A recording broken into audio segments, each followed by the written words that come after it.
जय महाराष्ट्र, स्वागत आहे तुमचं आपल्या योजना कॉर्नर या लोकप्रिय YouTube चॅनलवरती। तर एकंदरीत पीएम किसान योजनेच्या माध्यमातून देण्यात येणारा 1900 हप्त्यासंदर्भात सविस्तर अशी माहिती आपण या व्हिडिओच्या माध्यमातून जाणून घेण्याचा आपण प्रयत्न करणार आहोत। त्यामुळे आपल्या योजना कॉर्नर या YouTube चॅनलला तुम्ही सबस्क्राइब केलं नसेल तर सबस्क्राइब करा। तसेच जे हप्ता आहे त्या हप्ता येण्यासाठी काय काय कामे करायची आहेत या संदर्भात सुद्धा या व्हिडिओच्या माध्यमातून आपण माहिती सांगणार आहोत। तत्पूर्वी एक विनंती आहे, आपल्या YouTube चॅनलला तुम्ही सबस्क्राइब केलं नसेल तर सबस्क्राइब करायचं आहे आणि बेल आयकॉनला ऑल प्रेस केलं नसेल तर ऑल प्रेस करायचं आहे।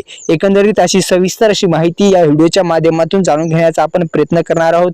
एकंदरीत मित्रांनो, पीएम किसान योजनेच्या माध्यमातून देण्यात येणारा 1900 हप्ता खात्यामध्ये येण्यासाठी काय काय कामे करायची आहेत, हे काम करावेच लागणार आहे। तरच तुमच्या खात्यामध्ये जे पैसे आहेत ते पैसे मिळणार आहेत।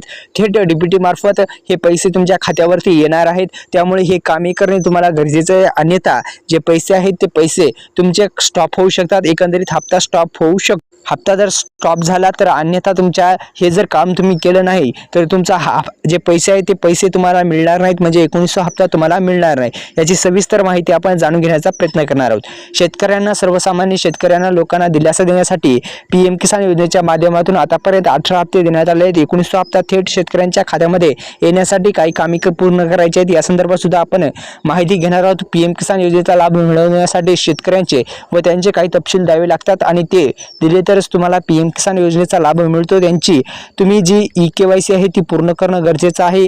म्हणजे मी सांगितल्याप्रमाणे ती कामे करणे गरजेचं आहे। लाभधारी जे दोन गोष्टी विचारल्यास शेतकऱ्यांना या योजनेचा लाभ मिळणार नाही। मी सांगितल्याप्रमाणे तुम्ही जर ही कामे केली नाही तर तुम्हाला हप्ता मिळणार नाही।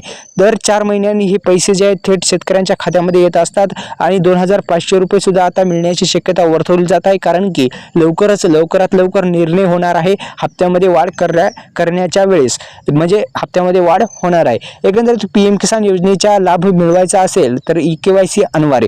सुरुवातीस काय करायचं आहे ते लक्षात घ्या मित्रांनो, ई-केवायसी जी आहे ती पूर्ण असणं गरजेचं आहे, अन्यथा तुम्हाला जो लाभ आहे तो लाभ मिळणार नाही।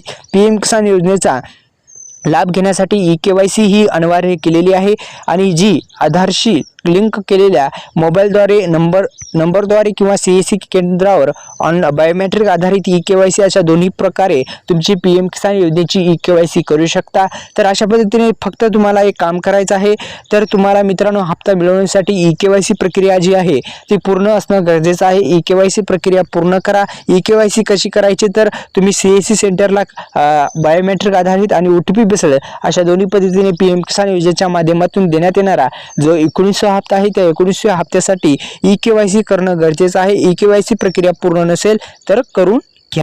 ई-केवायसी प्रक्रिया जी आहे ती पूर्ण नसेल तर करून घ्या, अन्यथा तुमचा हप्ता जो आहे तो स्टॉप होऊ शकतो। तर एकंदरीत अशा पद्धतीने ई-केवायसी प्रक्रिया पूर्ण करा। लँड सीडिंग ट्रस्ट, आधार सीडिंग ट्रस्ट, आधार कार्डला बँक लिंक आहे का नाही हे सुद्धा पाहणं गरजेचं आहे। तर ई-केवायसी प्रक्रिया जर तुमची पूर्ण असेल तर तुमच्या खात्यामध्ये जो हप्ता आहे तो हप्ता येईल आणि ई-केवायसी प्रक्रिया पूर्ण नसेल तर तुम्हाला हप्ता मिळणार नाही। तर अशा पद्धतीने ई-केवायसी प्रक्रिया पीएम किसान योजनेची पूर्ण आहे का नाही हे पहा। आपल्या YouTube चॅनलला सबस्क्राइब करा, बेल आयकॉनला ऑल प्रेस करा। अशा नवनवीन व्हिडिओचं नोटिफिकेशन पाहिजे असेल तर बेल आयकॉनला ऑल प्रेस करा। धन्यवाद।